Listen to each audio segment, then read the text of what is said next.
I don't know when it started exactly. Maybe it was a slow burn, something creeping in the shadows of my marriage while I was too caught up in life to notice. Maybe the signs had been there all along, but I only saw them when it was too late. Danielle and I had been married for 12 years, long enough to know each other's habits, quirks, and little white lies. Or so I thought. For a while now, something had felt off. It wasn't anything dramatic at first. Just little shifts, small enough to be explained away. She started wearing perfume even when she wasn't going anywhere. Expensive, floral, something I hadn't smelled on her before. At first, I told myself she just wanted to feel good about herself, and I even complimented her. But then it became a pattern. The late-night texts were another thing. At first, I didn't notice because she was careful. She'd angle the screen away from me, tilt her body slightly so I wouldn't catch the glow. But I caught glimpses. Smiley faces, long messages she quickly closed when I walked into the room. "Just chatting with Sarah," she'd say with a casual shrug. Sarah, her best friend, who always had some drama in her life. Seemed believable enough until I mentioned something about it to Sarah's husband, and he gave me a confused look. "Sarah?" he asked, shaking his head. "She barely texts anyone. She hates texting." That was the moment the first real crack formed that I could have ignored it. I could have told myself I was imagining things, that I was being paranoid. But the nagging feeling wouldn't go away. I started paying closer attention. I noticed how she'd suddenly be too tired for sex, even though she used to be the one initiating it. How she'd make excuses to go out alone, needing to clear her head or run errands. When I offered to join her, she'd brush it off. "You don't have to. It's just boring stuff," she'd say. Then, the real clue came. The one that changed everything. One night, she left her laptop open on the kitchen table while she was in the shower. She never left it open like that. Danielle was careful with her privacy, always keeping her passwords locked tight. But this time, she slipped up. My hands were sweating when I touched the keyboard. I told myself I was just checking, just putting my mind at ease. I clicked on her messages, and there it was. A conversation with someone named A. No last name, just the letter. But the messages were enough. "Can't wait to see you again. Last time was amazing. He has no idea. I feel so alive when I'm with you. Tomorrow at the hotel? Usual time." I felt like the air had been sucked out of my lungs. My fingers clenched into fists, my pulse hammering in my ears. She was meeting someone. Not for the first time. This had been going on for a while. Danielle had been lying to me. And she was planning to do it again tomorrow. I shut the laptop carefully, taking deep breaths. The rage was there, simmering, threatening to boil over. But I didn't explode. Not yet. I needed to know more. I needed to catch her in the act. So I made a plan. Tomorrow, I would find out exactly who was. And when she walked through that door expecting to see her lover, she'd find me standing there instead. I barely slept that night. Every time I closed my eyes, my mind replayed those messages over and over again. "Can't wait to see you again. Last time was amazing." The words burned into my brain like a scar I knew would never fade. Danielle, the woman I had loved and trusted for 12 years, was sneaking around with some mystery man. I lay in bed, staring at the ceiling, feeling the weight of betrayal press down on me like a stone. She was lying next to me, sleeping peacefully, her breathing steady. I turned my head to look at her. She looked normal. Innocent, even. But I knew better now. I thought about waking her up right then, shaking her until she admitted everything. But no. That would be too easy for her. She'd cry, she'd lie, she'd twist the truth, and I'd never get the real story. I needed to see it for myself. I needed her to feel the exact same shock I had felt. Morning came, and I forced myself to act normal. Danielle kissed my cheek like she always did, humming to herself as she got dressed. She chose a lacy black bra and matching panties. Not the kind of underwear a woman wears for a casual day out running errands. I clenched my jaw but said nothing. She left around noon, her excuse perfectly rehearsed. Sarah and I are going to a spa for the afternoon. I'll be home before dinner. I nodded, pretending to be distracted by my phone. Sounds nice. Have fun. She smiled. A liar's smile. A smile I had once thought was real. Then she walked out the door, leaving me alone in our house, in our marriage that now felt like a lie. The moment her car pulled out of the driveway, I grabbed my keys and followed. That I kept my distance as I trailed her through the city. My heart pounded with every turn she took, every stoplight she waited at. If she really was going to a spa, then I was the fool. But deep down, I knew the truth. She wasn't going to a spa. Danielle pulled into the parking lot of a hotel. Not a fancy 5-star resort.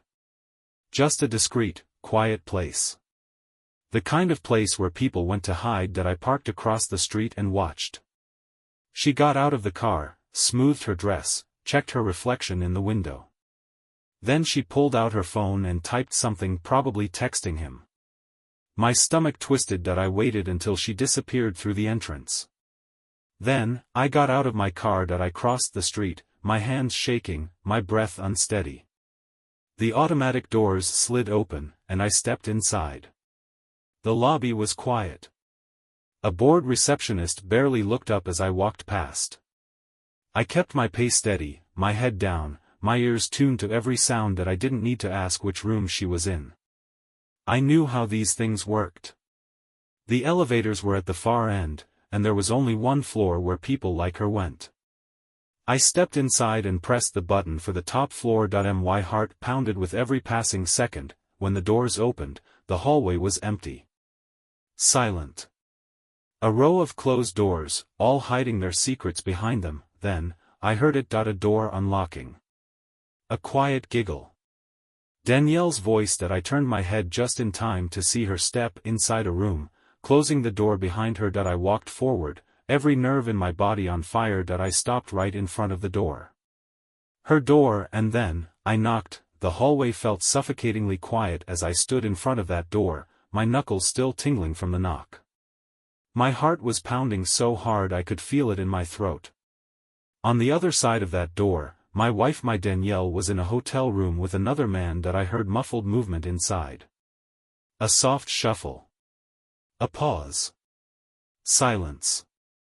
Then, the faintest whisper, too low for me to make out the words. I imagined her standing frozen, eyes wide, turning to her lover in panic. I imagined him, whoever he was, bare-chested, sheets pulled around his waist, looking at her with confusion as she scrambled to figure out what to do. I knocked again. Harder this time. A second of hesitation. Then, footsteps. Slow. Careful. The door cracked open just a few inches. Just enough for me to see her face. Danielle, her expression. God, I'll never forget it. First, it was confusion.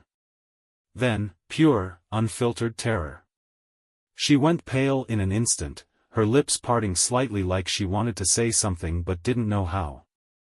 Her eyes darted behind her, as if checking if she was dreaming, as if hoping this was some kind of nightmare she could wake up from. Hubert, she finally breathed, barely a whisper. I didn't say anything. I just stared at her, letting her feel the full weight of my presence. Letting her know that she was caught. She tried to push the door closed. I stopped. My hand pressed against the wood, holding it open just enough. I saw the panic in her eyes as she realized she couldn't just make me disappear. Move, I said quietly, her breath hitched.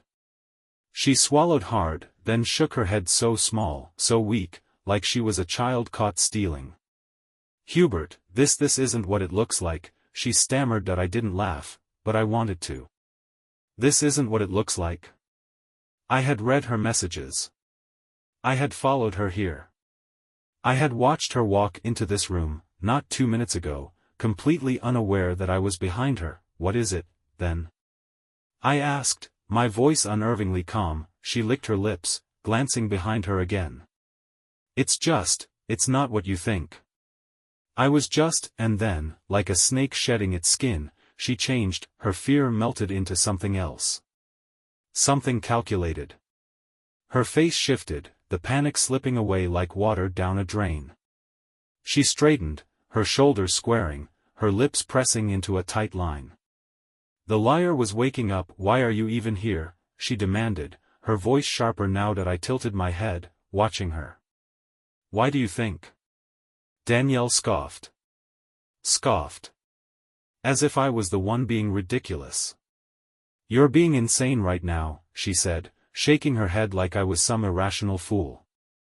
I told you, I pushed the door open wider, she gasped, stumbling back, her hands flying up like she could somehow block my view, and then I saw him. A man. Sitting on the bed. Shirtless, legs dangling over the edge, his face a mixture of shock and guilt. My stomach twisted violently. This was real. My wife. My Danielle. In a hotel room. With another man, and she had the audacity to act like I was the problem. She turned back to me, her hands trembling now. Hubert, please, I stepped inside. She took a step back. The man, the lover, the liar just like her, looked at me like he wasn't sure if he should run or apologize. I wanted to break him. Danielle moved in front of him like a shield. Protecting him. I can explain, she whispered. I stared at her. Then, I laughed. I laughed, the sound echoed through the room, dark and hollow, because there was nothing else left to do. Danielle flinched at the sound.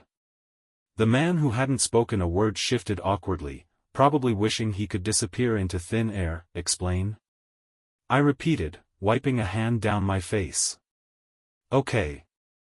Explain. Danielle hesitated.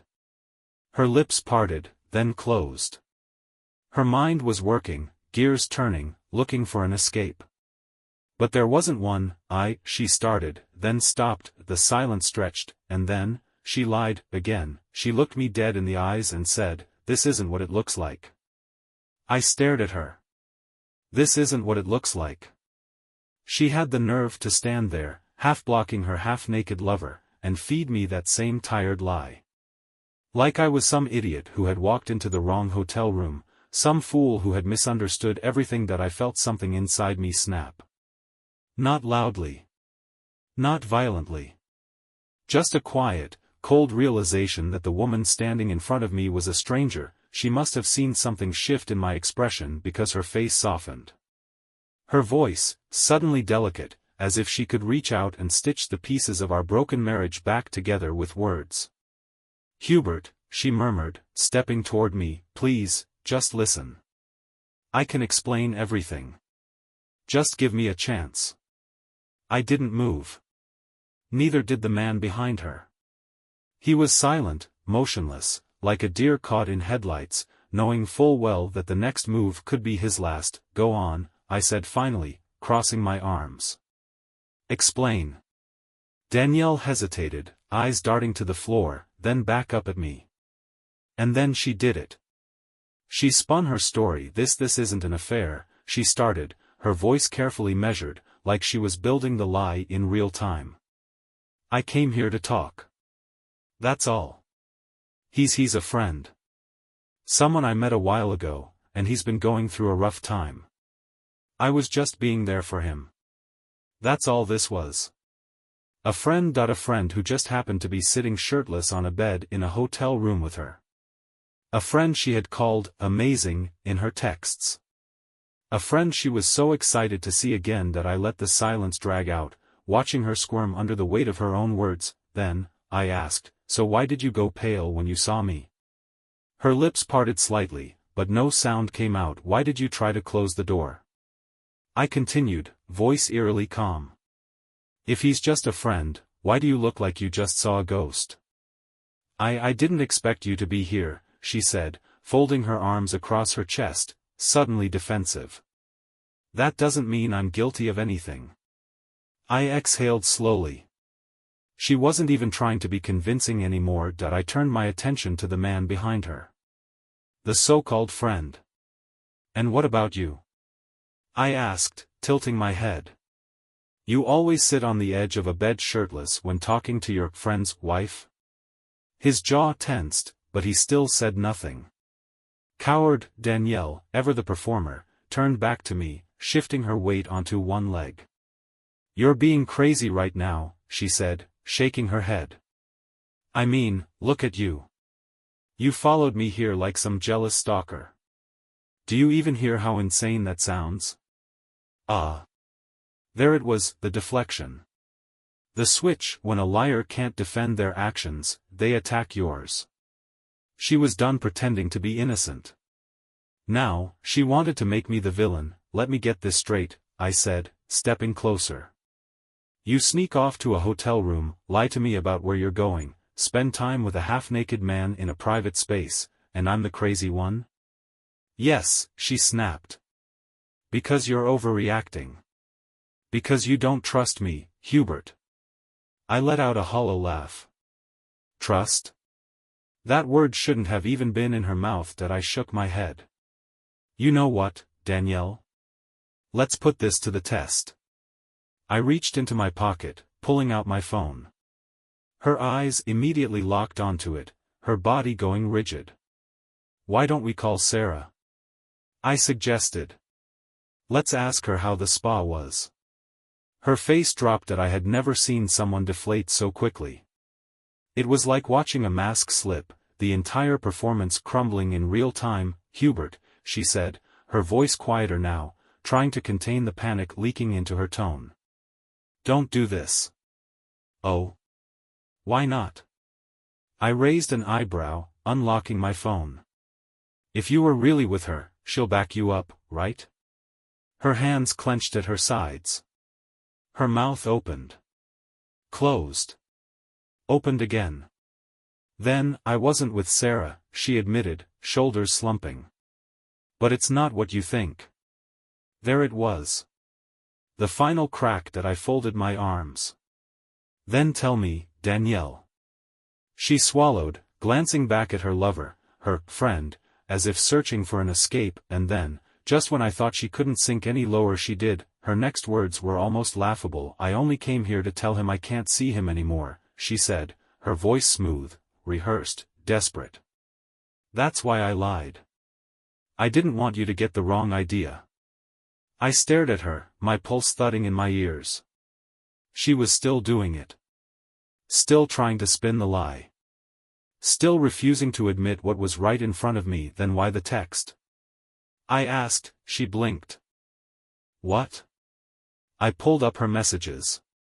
Her words. Her betrayal in digital ink. Can't wait to see you again. Last time was amazing. He has no idea. I feel so alive when I'm with you. Tomorrow at the hotel? Usual time? Danielle's breath hitched. She looked at the screen like it had betrayed her. Then, without missing a beat, she whispered, that wasn't me. I actually laughed. She wasn't even trying anymore. My wife, standing in a hotel room with her lover, her own messages in front of her, was still lying to my face. The weight of everything crashed down on me all at once. The years. The trust. The love I had once felt for this woman, now replaced with something cold and bitter. Danielle was a liar. Not just today. Not just in this moment. She had always been a liar. She was just better at hiding it before, and now, she was out of places to hide. I took one last look at her. The woman I had built a life with. The woman who had burned it down in a hotel room with a man whose name I didn't even know. I inhaled. Exhaled. Then, I turned and walked toward the door. Danielle gasped. Wait, Hubert, where are you going? I didn't stop. I didn't look back. She had made her choice. Now, I was making mine. I walked out. Danielle's voice followed me, panicked, desperate, but I didn't turn back. I stepped into the hallway, feeling the cold air of the hotel hit my face like a slap. My hands were shaking, not from fear or sadness, but from the sheer weight of what had just happened. She had lied. Again and again. Even when caught, even with her own words staring back at her, she had still tried to twist the truth. And the worst part? She had actually believed I would fall for it that I reached the elevator, pressed the button. A moment later, I heard the door behind me creak open. "Hubert, please," Danielle's voice trembled. "We need to talk." I didn't turn, she stepped closer. "It didn't mean anything," she pleaded. "It was a mistake." A mistake. That word made me clench my jaw that I turned my head just enough to glance at her. Her hair was slightly messy, her face pale, her lips parted in something between guilt and panic. And behind her, her lover still lingered inside the room, watching. A mistake. No, a mistake is spilling coffee. A mistake is forgetting an anniversary. This was a choice. The elevator doors opened. I stepped inside. Danielle's eyes widened. "Hubert," I met her gaze, cold and steady. "Go back to him." And then, the doors shut between us. I drove home in silence. No music, no radio, just the hum of the engine and the sound of my own heartbeat pounding in my ears. The hotel, Danielle, her lover, all of it felt distant now, like something out of a bad dream. But it wasn't a dream. It was real. When I pulled into the driveway, the house looked the same as it always had. Our home. The place we built together. But now, it felt foreign, like I was stepping into someone else's life. I walked inside and stood in the middle of the living room, staring at nothing. My mind kept replaying her face when she saw me. That moment.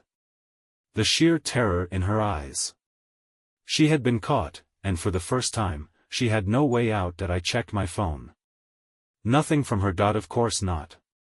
She was probably still at the hotel, figuring out her next lie. Maybe she was blaming me to her lover, calling me controlling, making herself the victim. I waited. An hour passed, then two. Finally, my phone buzzed. A message from Danielle. "Hubert, please come home so we can talk." I stared at it.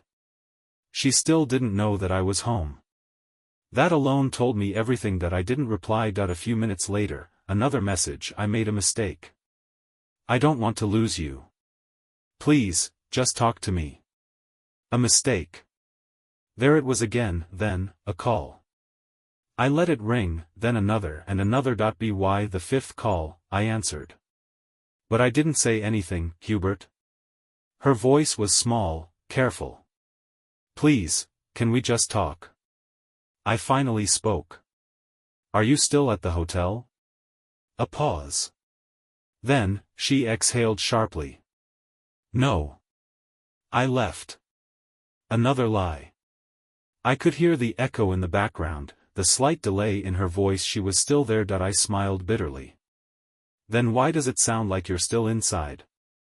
Silence. Then, she hung up. I stared at my phone, feeling something shift inside me. This wasn't a marriage anymore, this was a game, and Danielle was still playing. Danielle walked in, cautious, her face carefully arranged. "Hubert, please," it wasn't what it looked like. I almost laughed. She was still playing the game. "Who is he?" I asked. She hesitated. "A coworker. Someone I got too close to."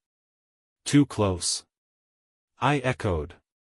"You were in a hotel room with him." She swallowed hard. "I didn't sleep with him." I stared at her. Lied. I had seen the texts. I had seen her. And she still thought she could lie her way out. I stood up. Danielle's panic flashed.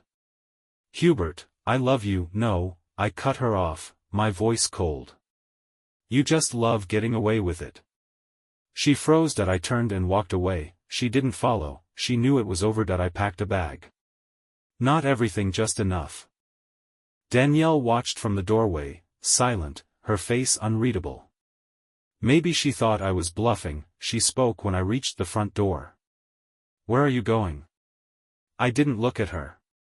"Away from you." Her breath hitched. "You don't mean that." I turned, meeting her eyes. Cold. Empty. "Done, I do." Her lips trembled. "We can fix this." I shook my head. "No, you broke this." She reached for me, but I stepped back. The space between us was final. That I walked out. This time, I wasn't coming back. That I walked out, the air outside feeling heavier than before. The night was quiet, but my mind wasn't. I expected to hear her footsteps behind me, a desperate hand grabbing my arm, her voice shaking as she begged for another chance. But nothing came. Danielle didn't chase me. That I reached my car, gripping the handle for a moment before getting inside. My hands clenched the wheel, my breath uneven.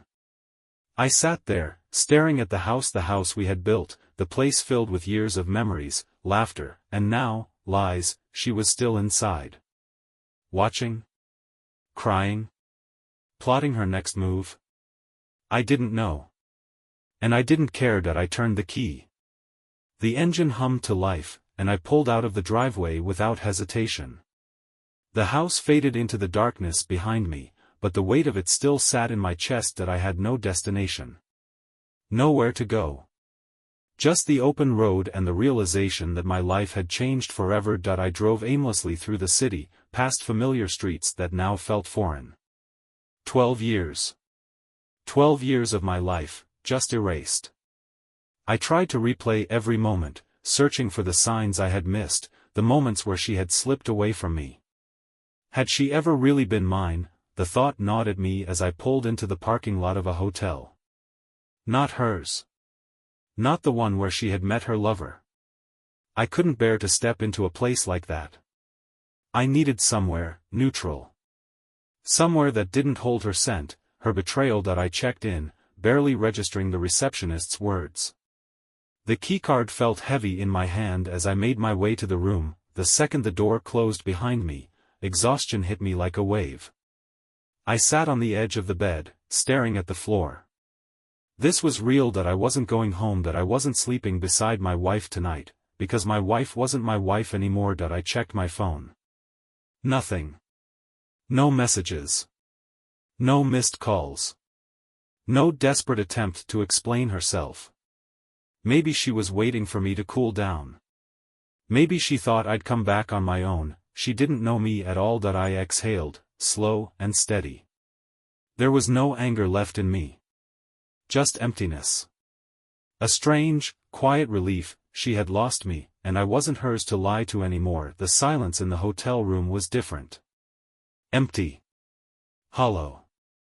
No familiar sounds of Danielle moving around the house. No quiet hum of her voice on the phone, pretending to be someone she wasn't. No weight of her presence beside me. That I sat on the bed, my hands clasped together, staring at the blank television screen in front of me. 12 years. Gone in a single night. That I checked my phone. Still nothing. No texts, no missed calls. That a part of me expected something. A desperate excuse, another lie, anything. But there was only silence. That I leaned back, closing my eyes. This was real. I had walked away. Left everything behind. And the strangest part? I didn't regret it. The betrayal still burned, but underneath it, there was something else. Relief. For the first time in years, I wasn't second-guessing, wasn't drowning in doubt. The truth was finally out in the open. Danielle wasn't who I thought she was. Maybe she never had been. A buzz. My phone vibrated against the nightstand. Danielle. That I stared at the screen. 2 messages. Hubert, please. Can we just talk? I love you. Don't throw everything away over one mistake. One mistake. That I nearly laughed. One mistake? She had plotted. Lied. Betrayed me behind closed doors and smiled in my face like nothing had happened. That I hovered over the screen. Then, without hesitation, I blocked her number. No more lies. No more Danielle. That I set the phone down, exhaled, and for the first time in a long time, I felt free. That I woke up to an unfamiliar ceiling. The hotel room smelled of nothing. No trace of her perfume, no whispers of our past. Just emptiness. For the first time in 12 years, I didn't wake up wondering. Wondering if something was off. Wondering if I was imagining the distance between us. Wondering if I was being paranoid. Now, I knew that I reached for my phone out of habit. Nothing. No missed calls. No texts. No desperate attempts from Danielle to fix what she had broken. Maybe she had finally realized there was no fixing this. That I took a deep breath, forcing myself to sit up. The weight in my chest wasn't grief. It wasn't sadness. It was clarity. Danielle had spent years lying to me. Not just last night. Not just in that hotel room. The lies had been growing like roots beneath our marriage, tangling around every memory, every moment, until the truth was unrecognizable. And now? I was finally cutting myself free. I got dressed, grabbed my bag, and walked out of the room without looking back. The world outside felt different. Lighter. Danielle had always been a storm, unpredictable, shifting, changing, pulling me into her chaos, but today, the storm was over, and I was finally out of it. The hotel lobby was quiet as I walked toward the front desk. The receptionist barely looked up as she processed my checkout. It felt surreal checking out of a temporary space while knowing I had also checked out of an entire life. I slid the keycard across the counter, feeling the finality of it. "Have a good day," she said, without much thought. I nodded. A good day. It was strange how the world kept turning, how people went on with their lives, unaware that something inside me had cracked open forever. I stepped outside, and the morning air hit me like a wake-up call. It was different. Lighter. Not because anything around me had changed, but because I had. I walked to my car, gripping the handle for a moment before sliding inside. I sat there, staring through the windshield at the empty parking lot, the distant cityscape beyond it. For the first time in a long time, there was no destination. I had nowhere I needed to be. No routine pulling me forward. No wife at home, waiting. Lying. I pulled out my phone, staring at the screen. Still nothing from Danielle. Part of me had expected more texts. Calls. Some desperate attempt at controlling the damage. Maybe she was waiting, letting time do the work for her, assuming I would come back once my anger cooled. She didn't understand. There was no coming back from this. I exhaled and set my phone down. For years, I had lived inside a marriage filled with second-guessing, with suspicion I never wanted to acknowledge. I had been blind, but now the truth was right in front of me. I turned the key, and the car rumbled to life beneath my hands. The hum of the engine was steady, grounding. I gripped the wheel, staring at the road ahead. Where was I going? Anywhere but back. I pulled out of the parking lot, leaving behind the hotel, the past, her. I didn't know where I'd end up. I didn't care. The road stretched out before me, open and uncertain, but for the first time in years, it was mine. The road stretched endlessly ahead, an open path to anywhere but where I had been. The weight on my chest wasn't gone, but it was shifting, no longer pressing down, just there. A reminder of what I had left behind. I drove without a plan, passing familiar streets, places Danielle and I had once shared. Restaurants, parks, coffee shops. Landmarks of a life that no longer belonged to me. I pulled into a small diner on the outskirts of town, the kind of place where no one asked questions. I slid into a booth, ordered a black coffee, and stared at the steam rising from the cup. For the first time in 12 years, I was alone, not lonely. Alone. There was a difference. Danielle had filled every inch of my life, her lies tangled in everything we built. Now, she was gone. And in the silence, I realized something. I had spent so long trying to hold on to her that I had forgotten how to hold on to myself. My phone buzzed. I glanced at the screen, expecting her name. But it wasn't Danielle. An old friend. Someone I hadn't spoken to in years, not because I didn't want to, but because life with Danielle had been consuming. I stared at the name, and then, for the first time in a long time, I made a choice just for me. I picked up the phone. "Hey," I said. "It's been a while." I held the phone to my ear, my fingers tapping against the diner table as I waited. A second passed. Then another, then, "Hubert?" The voice on the other end was familiar but distant, like an old song I hadn't heard in years. "Yeah," I said, clearing my throat. "It's me." A pause. "Wow. I wasn't expecting to hear from you." Neither was I. I stared at the rising steam of my coffee, trying to remember the last time we had spoken. Years ago. Before life had settled into its predictable, suffocating routine.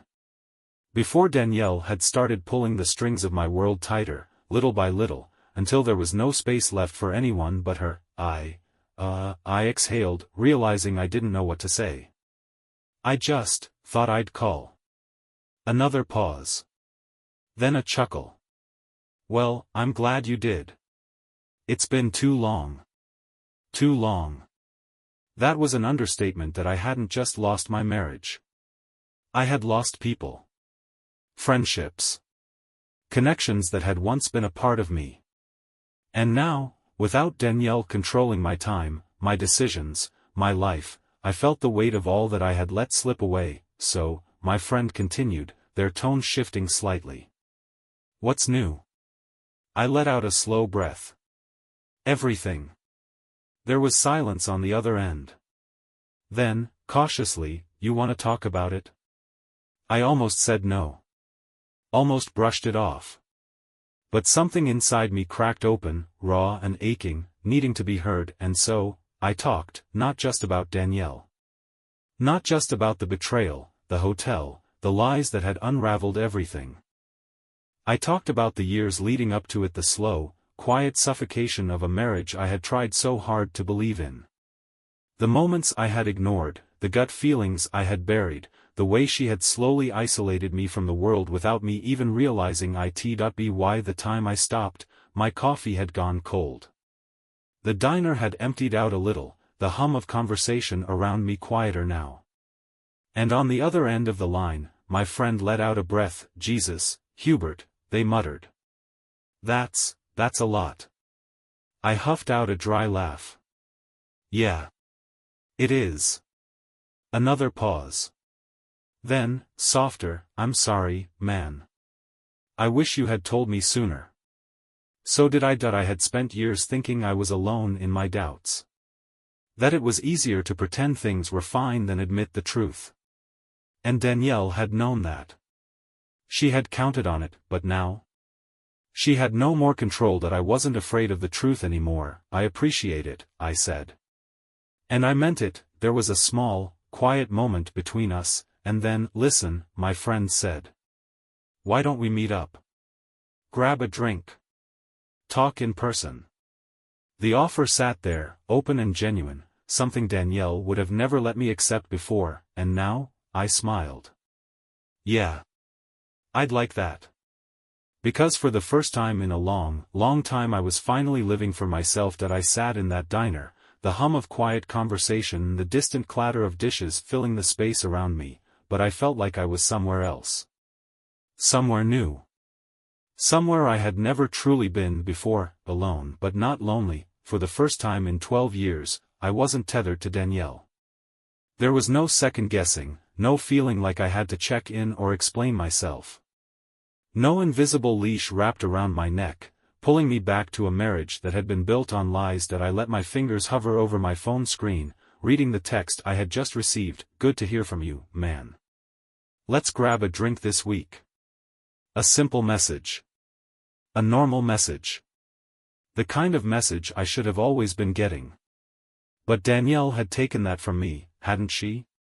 Slowly, without me even realizing it, she had shrunk my world. At first, it was subtle. Do we have to go out tonight? I just wanted to stay in with you. Sounds sweet, doesn't it? A wife who wants to be with her husband. Until it became every night. Until I started saying no to plans without realizing why. Then came the small criticisms.